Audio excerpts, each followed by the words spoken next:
Out of This World by Neville Goddard. Chapter 1. Thinking Fourth Dimensionally. And now I have told you before it come to pass, that when it is come to pass, ye might believe. John 14:29. Many persons, myself included, have observed events before they occurred. That is, before they occurred in this world of 3 dimensions. Since man can observe an event before it occurs in the 3 dimensions of space, life on Earth must proceed according to plan, and this plan must exist elsewhere in another dimension and be slowly moving through our space. If the occurring events were not in this world when they were observed, then, to be perfectly logical, they must have been out of this world, and whatever is there to be seen before it occurs here must be predetermined from the point of view of man awake in a 3-dimensional world. Thus the question arises, are we able to alter our future? My object in writing these pages is to indicate possibilities inherent in man, to show that man can alter his future. But thus altered, it forms again a deterministic sequence starting from the point of interference, a future that will be consistent with the alteration. The most remarkable feature of man's future is its flexibility. It is determined by his attitudes rather than by his acts. The cornerstone on which all things are based is man's concept of himself. He acts as he does and has the experiences that he does, because his concept of himself is what it is, and for no other reason. Had he a different concept of self, he would act differently. A change of concept of self automatically alters his future, and a change in any term of his future series of experiences reciprocally alters his concept of self. Man's assumptions, which he regards as insignificant, produce effects that are considerable. Therefore, man should revise his estimate of an assumption and recognize its creative power. All changes take place in consciousness. The future, although prepared in every detail in advance, has several outcomes. At every moment of our lives we have before us the choice of which of several futures we will choose. There are 2 actual outlooks on the world possessed by everyone, a natural focus and a spiritual focus.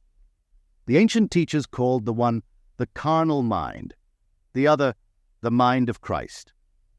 We may differentiate them as ordinary waking consciousness, governed by our senses, and a controlled imagination, governed by desire.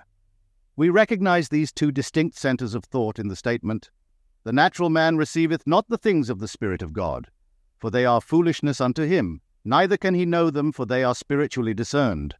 Corinthians 2:14. The natural view confines reality to the moment called now. To the natural view, the past and future are purely imaginary. The spiritual view, on the other hand, sees the contents of time. It sees events as distinct and separated as objects in space. The past and future are a present whole to the spiritual view. What is mental and subjective to the natural man is concrete and objective to the spiritual man. The habit of seeing only that which our senses permit renders us totally blind to what we otherwise could see. To cultivate the faculty of seeing the invisible, we should often deliberately disentangle our minds from the evidence of the senses and focus our attention on an invisible state, mentally feeling it and sensing it until it has all the distinctness of reality. Earnest, concentrated thought focused in a particular direction shuts out other sensations and causes them to disappear. We have but to concentrate on the state desired in order to see it. The habit of withdrawing attention from the region of sensation and concentrating it on the invisible develops our spiritual outlook and enables us to penetrate beyond the world of sense and to see that which is invisible.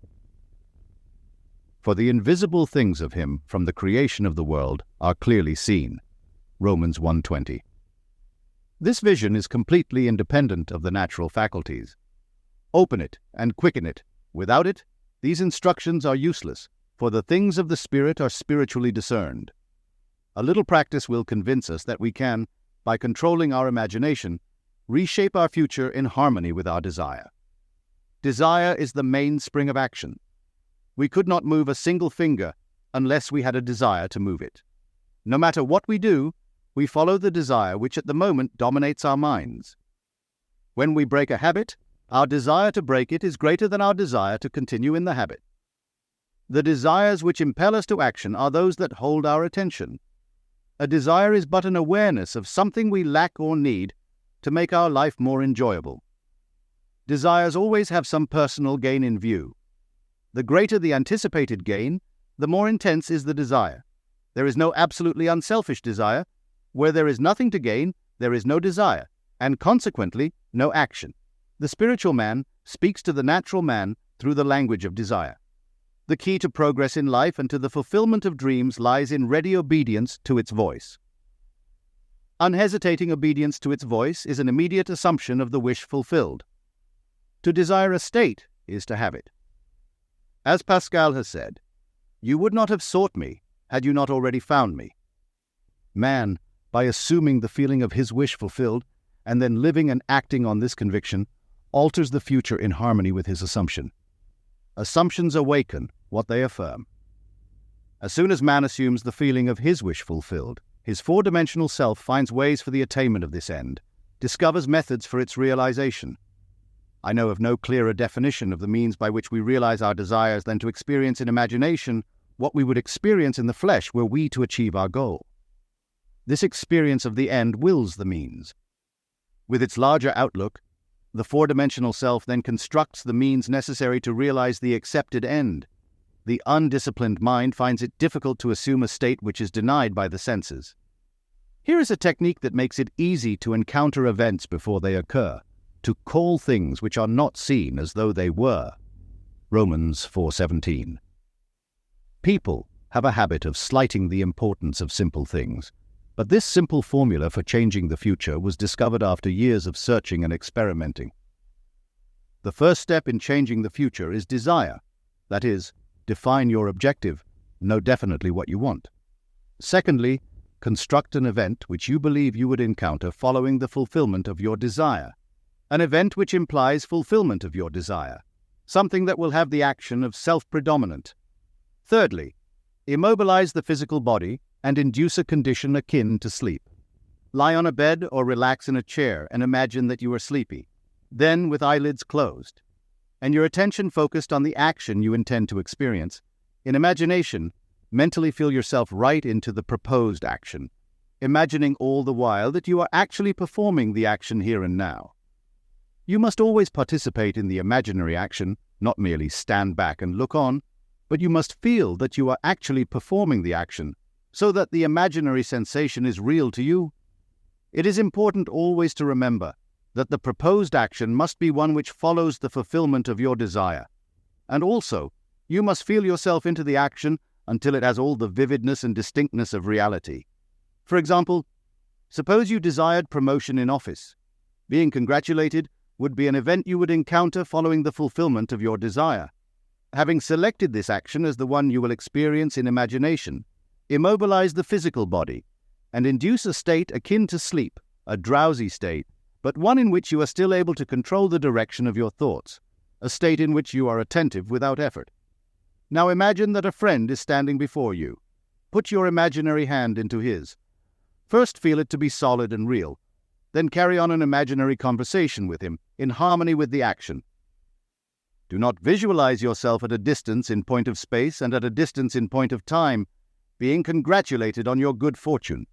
Instead, make elsewhere here and the future now. The future event is a reality now in a dimensionally larger world. And oddly enough, now in a dimensionally larger world is equivalent to here in the ordinary three-dimensional space of everyday life. The difference between feeling yourself in action, here and now, and visualizing yourself in action, as though you were on a motion picture screen, is the difference between success and failure. The difference will be appreciated if you will now visualize yourself climbing a ladder. Then, with eyelids closed, imagine that a ladder is right in front of you and feel you are actually climbing it. Desire, physical immobility bordering on sleep, and imaginary action in which self-feelingly predominates here and now are not only important factors in altering the future, but they are essential conditions in consciously projecting the spiritual self. If, when the physical body is immobilized, we become possessed of the idea to do something, and imagine that we are doing it here and now and keep the imaginary action feelingly going right up until sleep ensues, we are likely to awaken out of the physical body, to find ourselves in a dimensionally larger world with a dimensionally larger focus, and actually doing what we desired and imagined we were doing in the flesh. But whether we awaken there or not, we are actually performing the action in the fourth dimensional world, and we will reenact it in the future, here in the third dimensional world. Experience has taught me to restrict the imaginary action, to condense the idea which is to be the object of our meditation into a single act, and to reenact it over and over again until it has the feeling of reality. Otherwise, the attention will wander off along an associational track, and hosts of associated images will be presented to our attention. In a few seconds, they will lead us hundreds of miles away from our objective in point of space, and years away in point of time. If we decide to climb a particular flight of stairs, because that is the likely event to follow the realization of our desire, then we must restrict the action to climbing that particular flight of stairs. Should our attention wander off, we must bring it back to its task of climbing that flight of stairs, and keep on doing so until the imaginary action has all the solidity and distinctness of reality. The idea must be maintained in the field of presentation without any sensible effort on our part. We must, with the minimum of effort, permeate the mind with the feeling of the wish fulfilled. Drowsiness facilitates change because it favors attention without effort, but it must not be pushed to the stage of sleep in which we shall no longer be able to control the movements of our attention, but rather a moderate degree of drowsiness in which we are still able to direct our thoughts. A most effective way to embody a desire is to assume the feeling of the wish fulfilled, and then, in a relaxed and sleepy state, repeat over and over again, like a lullaby, any short phrase which implies fulfillment of our desire, such as "thank you," as though we addressed a higher power for having done it for us. If, however, we seek a conscious projection into a dimensionally larger world, then we must keep the action going right up until sleep ensues. Experience in imagination, with all the distinctness of reality, what would be experienced in the flesh were you to achieve your goal, and you shall in time meet it in the flesh as you met it in your imagination. Feed the mind with premises, that is, assertions presumed to be true, because assumptions, though unreal to the senses, if persisted in until they have the feeling of reality, will harden into facts. To an assumption, all means which promote its realization are good. It influences the behavior of all by inspiring in all the movements, the actions, and the words which tend towards its fulfillment. To understand how man molds his future in harmony with his assumption, we must know what we mean by a dimensionally larger world, for it is to a dimensionally larger world that we go to alter our future. The observation of an event before it occurs implies that the event is predetermined from the point of view of man in the three-dimensional world. Therefore, to change the conditions here in the 3 dimensions of space, we must first change them in the 4 dimensions of space. Man does not know exactly what is meant by a dimensionally larger world, and would no doubt deny the existence of a dimensionally larger self. He is quite familiar with the 3 dimensions of length, width, and height, and he feels that if there were a 4th dimension, it should be just as obvious to him as the dimensions of length, width, and height. A dimension is not a line. It is any way in which a thing can be measured that is entirely different from all other ways. That is, to measure a solid 4th dimensionally, we simply measure it in any direction except that of its length, width, and height. Is there another way of measuring an object other than those of its length, width, and height? Time measures my life without employing the 3 dimensions of length, width, and height. There is no such thing as an instantaneous object. Its appearance and disappearance are measurable. It endures for a definite length of time. We can measure its lifespan without using the dimensions of length, width, and height. Time is definitely a 4th way of measuring an object. The more dimensions an object has, the more substantial and real it becomes. A straight line, which lies entirely in 1 dimension, acquires shape, mass, and substance by the addition of dimensions. What new quality would time, the 4th dimension, give, which would make it just as vastly superior to solids as solids are to surfaces and surfaces are to lines? Time is a medium for changes in experience because all changes take time. The new quality is changeability. Observe that if we bisect a solid, its cross-section will be a surface. By bisecting a surface, we obtain a line. and by bisecting a line, we get a point. This means that a point is but a cross-section of a line, which is, in turn, but a cross-section of a surface, which is, in turn, but a cross-section of a solid, which is, in turn, if carried to its logical conclusion, but a cross-section of a four-dimensional object. We cannot avoid the inference that all three-dimensional objects are but cross-sections of four-dimensional bodies, which means, when I meet you, I meet a cross-section of the four-dimensional you, the four-dimension self that is not seen. To see the four-dimensional self, I must see every cross-section or moment of your life from birth to death and see them all as coexisting. My focus should take in the entire array of sensory impressions which you have experienced on earth, plus those you might encounter. I should see them not in the order in which they were experienced by you, but as a present whole. Because change is the characteristic of the fourth dimension, I should see them in a state of flux as a living, animated whole. If we have all this clearly fixed in our minds, what does it mean to us in this three-dimensional world? It means that, if we can move along time's length, we can see the future and alter it as we so desire. This world, which we think so solidly real, is a shadow out of which and beyond which we may at any time pass. It is an abstraction from a more fundamental and dimensionally larger world, a more fundamental world, abstracted from a still more fundamental and dimensionally larger world, and so on to infinity. The absolute is unattainable by any means or analysis, no matter how many dimensions we add to the world. Man can prove the existence of a dimensionally larger world simply by focusing his attention on an invisible state and imagining that he sees and feels it. If he remains concentrated in this state, his present environment will pass away, and he will awaken in a dimensionally larger world, where the object of his contemplation will be seen as a concrete objective reality. Intuitively, I feel that, were he to abstract his thoughts from this dimensionally larger world and retreat still farther within his mind, he would again bring about an externalization of time. He would discover that every time he retreats into his inner mind and brings about an externalization of time, space becomes dimensionally larger. And he would therefore conclude that both time and space are serial, and that the drama of life is but the climbing of a multitudinous dimensional time block. Scientists will one day explain why there is a serial universe, but in practice, how we use this serial universe to change the future is more important. To change the future, we need only concern ourselves with two worlds in the infinite series: the world we know by reason of our bodily organs, and the world we perceive independently of our bodily organs. Chapter 2. Assumptions become facts. Men believe in the reality of the external world because they do not know how to focus and condense their powers to penetrate its thin crust. This book has only one purpose: the removing of the veil of the senses, the traveling into another world. To remove the veil of the senses, we do not employ great effort.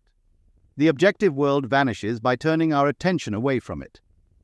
We have only to concentrate on the state desired in order to mentally see it, but to give it reality so that it will become an objective fact, we must focus attention upon the invisible state until it has the feeling of reality.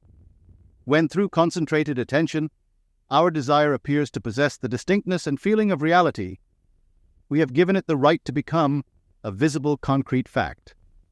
If it is difficult to control the direction of your attention while in a state akin to sleep, you may find gazing fixedly into an object very helpful.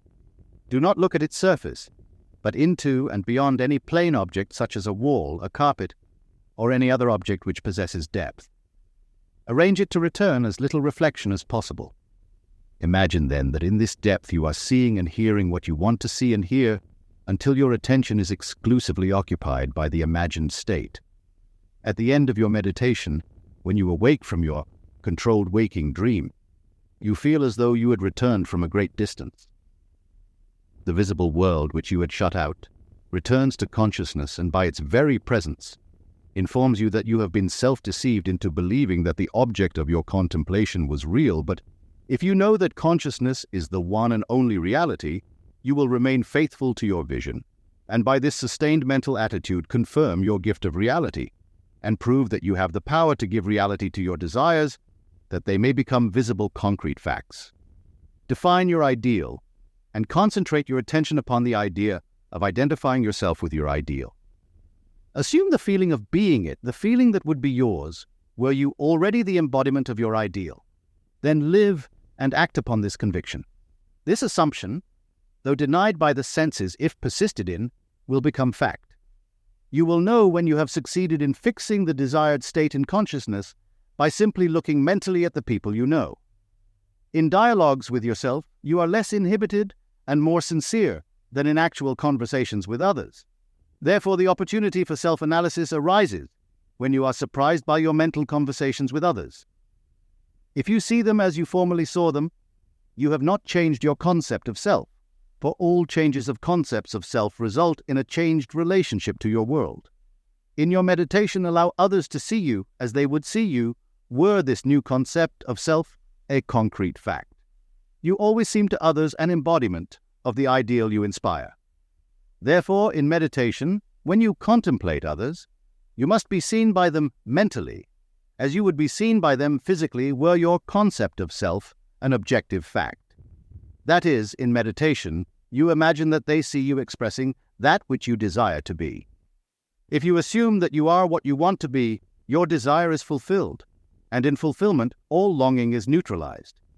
You cannot continue desiring what you have already realized. Your desire is not something you labor to fulfill, it is recognizing something you already possess. It is assuming the feeling of being that which you desire to be.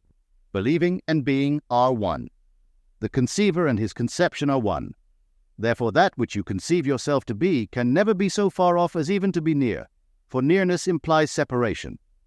If thou canst believe, all things are possible to him that believeth. Mark 9:23. Being is the substance of things hoped, the evidence of things not yet seen. Hebrews 11:1. If you assume that you are what you want to be, then you will see others as they are related to your assumption. If, however, it is the good of others that you desire, then in meditation you must represent them to yourself as already being that which you desire them to be. It is through desire that you rise above your present sphere, and the road from longing to fulfillment is shortened as you experience in imagination what you would experience in the flesh, were you already the embodiment of the ideal you desire to be. I have stated that man has at every moment of time the choice before him, which of several futures he will encounter. But the question arises, how is that possible when the experiences of man awake in the three-dimensional world are predetermined, as his observation of an event before it occurs implies? This ability to change the future will be seen if we liken the experiences of life on earth to this printed page. Man experiences events on earth singly and successively in the same way that you are now experiencing the words of this page. Imagine that every word on this page represents a single sensory impression. To get the context, to understand my meaning, you focus your vision of the first word in the upper left-hand corner and then move your focus across the page from left to right, letting it fall on the word singly and successively. By the time your eyes reach the last word on this page, you have extracted my meaning. Suppose, however, on looking at the page, with all the printed words thereon equally present, you decided to rearrange them. You could, by rearranging them, tell an entirely different story. In fact, you could tell many different stories. A dream is nothing more than uncontrolled four-dimensional thinking or the rearrangement of both past and future sensory impressions. Man seldom dreams of events in the order in which he experiences them when awake. He usually dreams of two or more events which are separated in time, fused into a single sensory impression, or in his dream, he so completely rearranges his single waking sensory impressions that he does not recognize them when he encounters them in his waking state. For example, I dreamed that I delivered a package to the restaurant in my apartment building. The hostess said to me, "You can't leave that there." Whereupon the elevator operator gave me a few letters, and as I thanked him for them, he, in turn, thanked me. At this point, the night elevator operator appeared and waved a greeting to me. The following day, as I left my apartment, I picked up a few letters which had been placed at my door. On my way down, I gave the day elevator operator a tip and thanked him for taking care of my mail, whereupon he thanked me for the tip. On my return home that day, I overheard a doorman say to a delivery man, "You can't leave that there." As I was about to take the elevator up to my apartment, I was attracted by a familiar face in the restaurant, and as I looked in, the hostess greeted me with a smile. Late that night, I escorted my dinner guests to the elevator, and as I said goodbye to them, the night operator waved goodnight to me. By simply rearranging a few of the single sensory impressions I was destined to encounter, and by fusing 2 or more of them into single sensory impressions, I constructed a dream which differed quite a bit from my waking experience. When we have learned to control the movements of our attention in the 4-dimensional world, we shall be able to consciously create circumstances in the 3-dimensional world. We learn this control through the waking dream, where our attention can be maintained without effort. For attention minus effort is indispensable to changing the future. We can, in a controlled waking dream, consciously construct an event which we desire to experience in the 3-dimensional world. The sensory impressions we use to construct our waking dream are present realities displaced in time or the 4-dimensional world. All that we do in constructing the waking dream is to select from the vast array of sensory impressions those which, when they are properly arranged, imply that we have realized our desire. With the dream clearly defined, we relax in a chair and induce a state of consciousness akin to sleep. A state which, although bordering on sleep, leaves us in conscious control of the movements of our attention. When we have achieved that state, we experience in imagination what we would experience in reality were this waking dream an objective fact. In applying this technique to change the future, it is important always to remember that the only thing which occupies the mind during the waking dream is the waking dream, the predetermined action which implies the fulfillment of our desire. How the waking dream becomes physical fact is not our concern. Our acceptance of the waking dream as physical reality wills the means for its fulfillment. Let me again lay the foundation of changing the future, which is nothing more than a controlled waking dream. Define your objective. Know definitely what you want. Construct an event which you believe you will encounter following the fulfillment of your desire, something which will have the action of self-predominant, an event which implies the fulfillment of your desire. Immobilize the physical body and induce a state of consciousness akin to sleep. Then, mentally feel yourself right into the proposed action, imagining all the while that you are actually performing the action here and now, so that you experience in imagination what you would experience in the flesh were you now to realize your goal. Experience has convinced me that this is the perfect way to achieve my goal. However, my own many failures would convict me were I to imply that I have completely mastered the movements of my attention. I can, however, with the ancient teacher say, "This one thing I do, forgetting those things which are behind, and reaching forth unto those things which are before, I press toward the mark for the prize." Philippians 3:13. Chapter 3. Power of Imagination. Ye shall know the truth, and the truth shall make you free. John 8:32. Men claim that a true judgment must conform to the external reality to which it relates. This means that if I, while imprisoned, suggest to myself that I am free and succeed in believing that I am free, it is true that I believe in my freedom. But it does not follow that I am free, for I may be the victim of illusion. But because of my own experiences, I have come to believe in so many strange things that I see little reason to doubt the truth of things that are beyond my experience. The ancient teachers warned us not to judge from appearances because, said they, the truth need not conform to the external reality to which it relates. They claimed that we bore false witness if we imagined evil against another, that no matter how real our belief appears to be, how truly it conforms to the external reality to which it relates. If it does not make free the one of whom we hold the belief, it is untrue, and therefore a false judgment. We are called upon to deny the evidence of our senses, and to imagine as true of our neighbor that which makes him free. Ye shall know the truth, and the truth shall make you free. To know the truth of our neighbor, we must assume that he is already that which he desires to be. Any concept we hold of another that is short of his fulfilled desire will not make him free, and therefore cannot be the truth. Instead of learning my craft in schools, where attending courses and seminars is considered a substitute for self-acquired knowledge, my schooling was devoted almost exclusively to the power of imagination. I stayed for hours imagining myself to be other than that which my reason and my senses dictated, until the imagined states were vivid as reality, so vivid that passer-by became but a part of my imagination and acted as I would have them. By the power of imagination, my fantasy led theirs, and dictated to them their behavior and the discourse they held together while I was identified with my imagined state. Man's imagination is the man himself, and the world, as imagination sees it, is the real world. But it is our duty to imagine all that is lovely and of good report. Philippians 4:8. For the Lord seeth not as man seeth, for man looketh on the outward appearance, but the Lord looketh on the heart. Samuel 16:7. As a man thinketh in his heart, so is he. Proverb 23:7.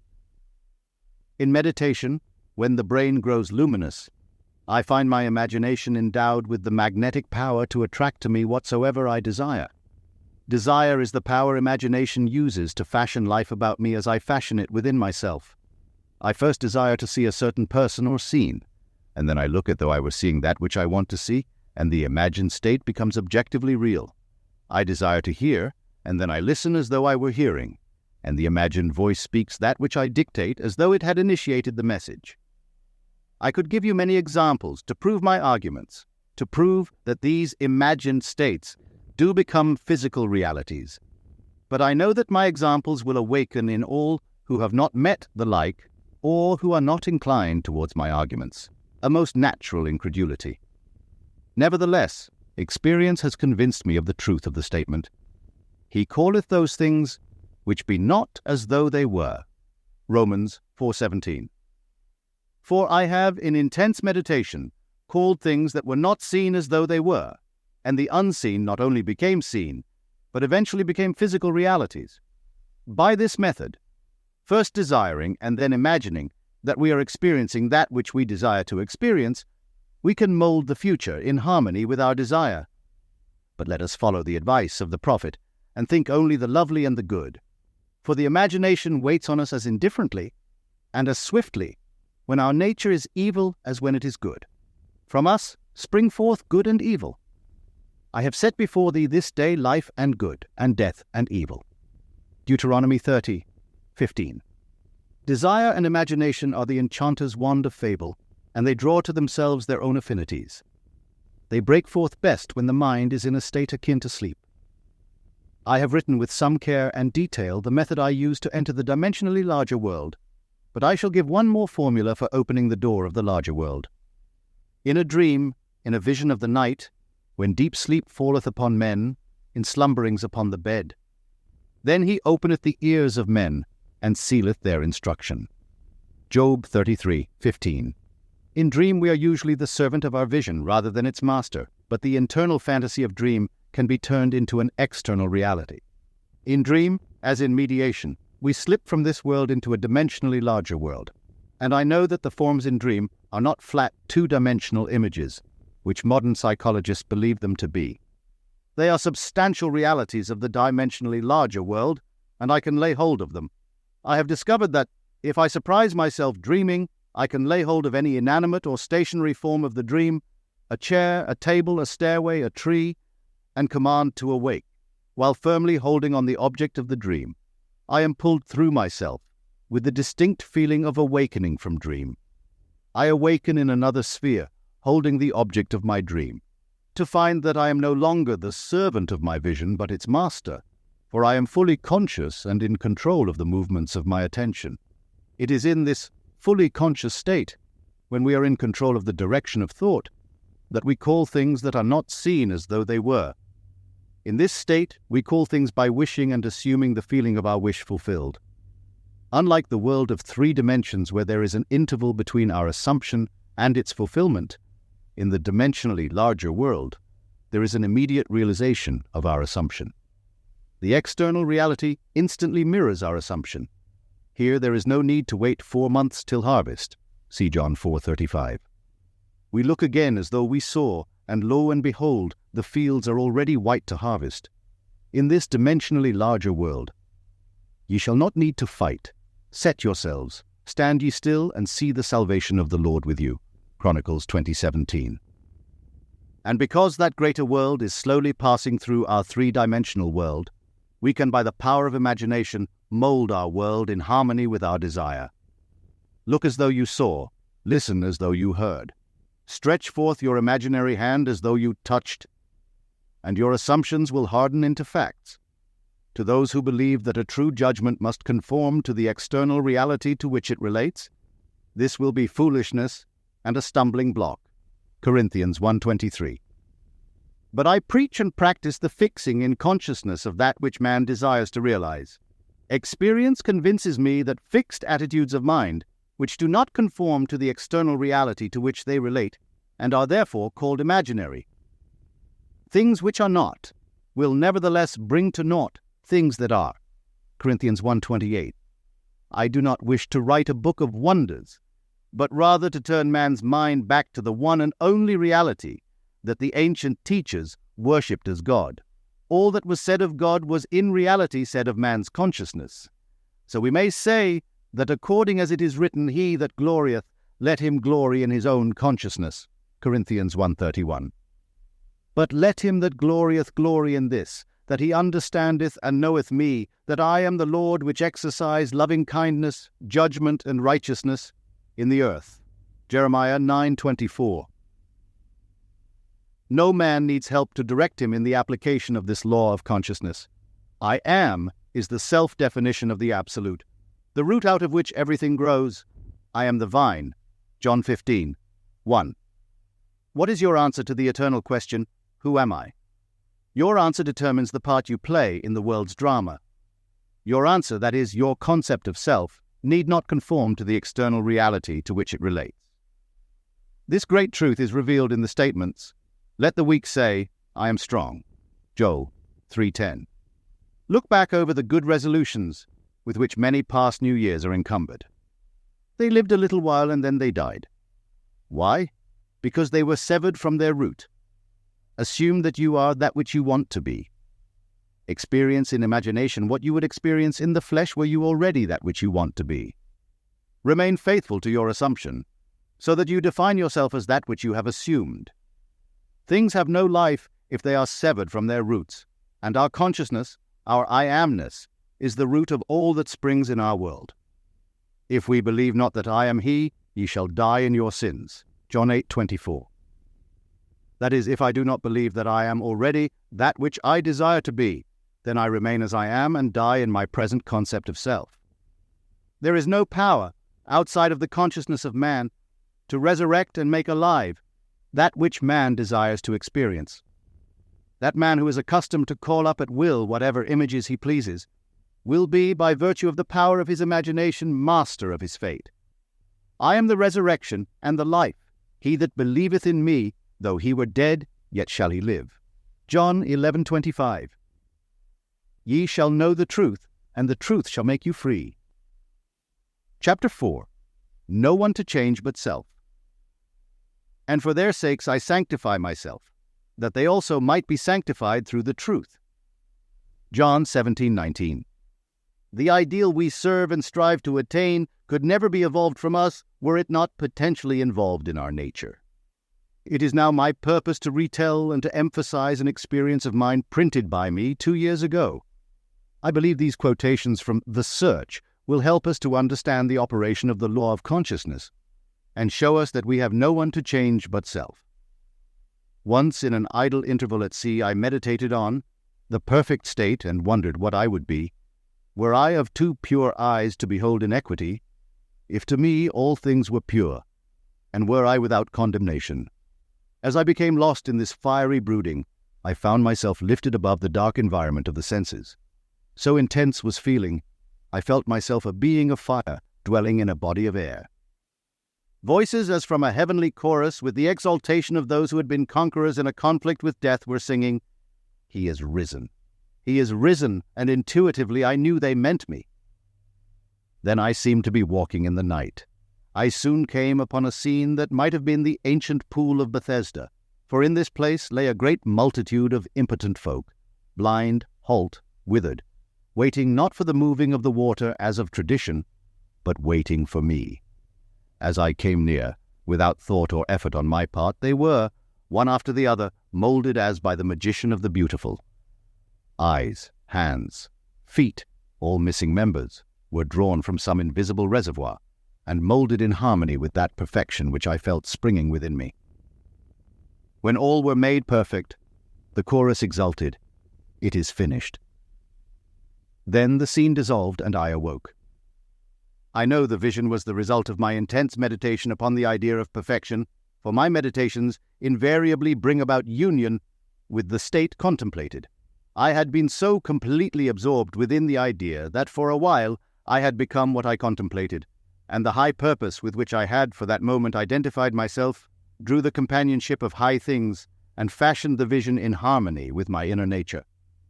The ideal with which we are united works by association of ideals to awaken 1,000 moods, to create a drama in keeping with the central idea. My mystical experiences have convinced me that there is no way to bring about the outer perfection we seek other than by the transformation of ourselves. In the divine economy, nothing is lost. We cannot lose anything save by descent from the sphere where the thing has its natural life. There is no transforming power in death, and whether we are here or there, we fashion the world that surrounds us by the intensity of our imagination and feeling, and we illuminate or darken our lives by the concepts we hold of ourselves. Nothing is more important to us than our conception of ourselves, and especially is this true of our concept of the dimensionally great one within us.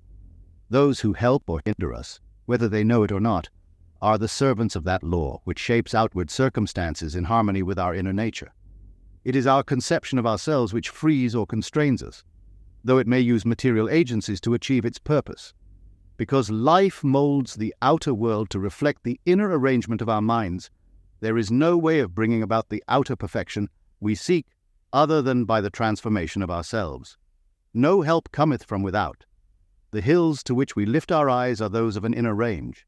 It is thus to our own consciousness that we must turn as to the only reality, the only foundation on which all phenomena can be explained.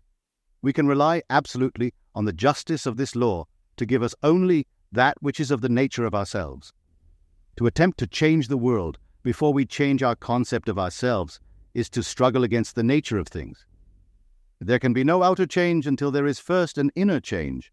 As within, so without. I am not advocating philosophical indifference when I suggest that we should imagine ourselves as already that which we want to be, living in a mental atmosphere of greatness, rather than using physical means and arguments to bring about the desired change. Everything we do, unaccompanied by a change of consciousness, is but futile readjustment of surfaces. However we toil or struggle, we can receive no more than our assumptions affirm. To protest against anything which happens to us is to protest against the law of our being and our rulership over our own destiny. The circumstances of my life are too closely related to my conception of myself not to have been formed by my own spirit, from some dimensionally larger storehouse of my being. If there is pain to me in these happenings, I should look within myself for the cause, for I am moved here and there and made to live in a world in harmony with my concept of myself. Intense meditation brings about a union with the state contemplated, and during this union we see visions, have experiences, and behave in keeping with our change of consciousness. This shows us that a transformation of consciousness will result in a change of environment and behavior. All wars prove that violent emotions are extremely potent in precipitating mental rearrangements. Every great conflict has been followed by an era of materialism and greed, in which the ideals for which the conflict ostensibly were waged are submerged. This is inevitable because war evokes hate, which impels a descent in consciousness from the plane of the ideal to the level where the conflict is waged. If we could become as emotionally aroused over our ideals as we become over our dislikes, we would ascend to the plane of our ideal as easily as we now descend to the level of our hates. Love and hate have a magical transforming power, and we grow through their exercise into the likeness of what we contemplate. By intensity of hatred, we create in ourselves the character we imagine in our enemies. Qualities die for want of attention, so the unlovely states might best be rubbed out by imaging. Beauty for ashes and joy for mourning, Isaiah 61:3, rather than by direct attacks on the state from which we would be free. Whatsoever things are lovely and of good report think on these things. Philippians 4:8. For we become that with which we are on rapport. There is nothing to change but our concept of self. As soon as we succeed in transforming self, our world will dissolve and reshape itself in harmony with that which our change affirms. You've been listening to Out of This World by Neville Goddard. Thank you for listening to the Neville Daily Podcast. Please subscribe for free at nevilledaily.com to receive future audiobooks, quotes, weekly inspiration, free lectures, and exclusive remastered audios from Neville Goddard. Head over to nevilledaily.com to join the free newsletter. Please support this YouTube channel by subscribing. This will help others discover Neville's beautiful work. Thank you for listening, and may your heart's deepest desires manifest.